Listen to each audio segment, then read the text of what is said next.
মেহেন্দি গাছের কি অবস্থা? তুমি ওখানে লাভবা খুব সাবধানে, ওই যে পাকা জায়গা পিছলে পা পটপট কিছু যাচ্ছে, ওর প্রতি লাভা যাবে না। ওই যে পাকা খেয়েছে তখন ওই আলাদা কায়দায় করতে, বেশি ঢালু করে দিয়েছে ঢালু, আর ওখানে খাত খাত করতে। এই গাছ তো আরো মোটা হয়, মোটা হচ্ছে হয়ে। ঝিঙে গাছ হুম, হবে না?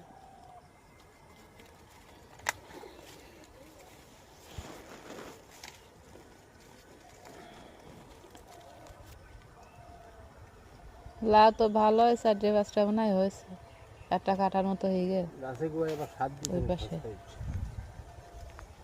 লাউ গাছের গোড়ায় শুধু সার দেওয়া করবে, বুঝতে পারছো?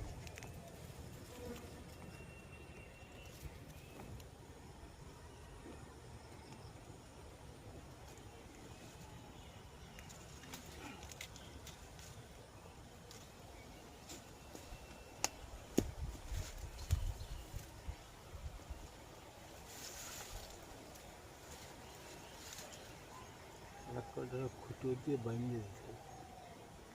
ওই বাঁশ কিনবা না, ওই বাঁশের সব কুঞ্চি কটা নিয়ে আসতে কবা বিটা গে ছাটাই করে ভালো ভালো তা। শুধু ওই তোমার আগ গাছে না তো, মরিচ গাছেও দিতে হবে।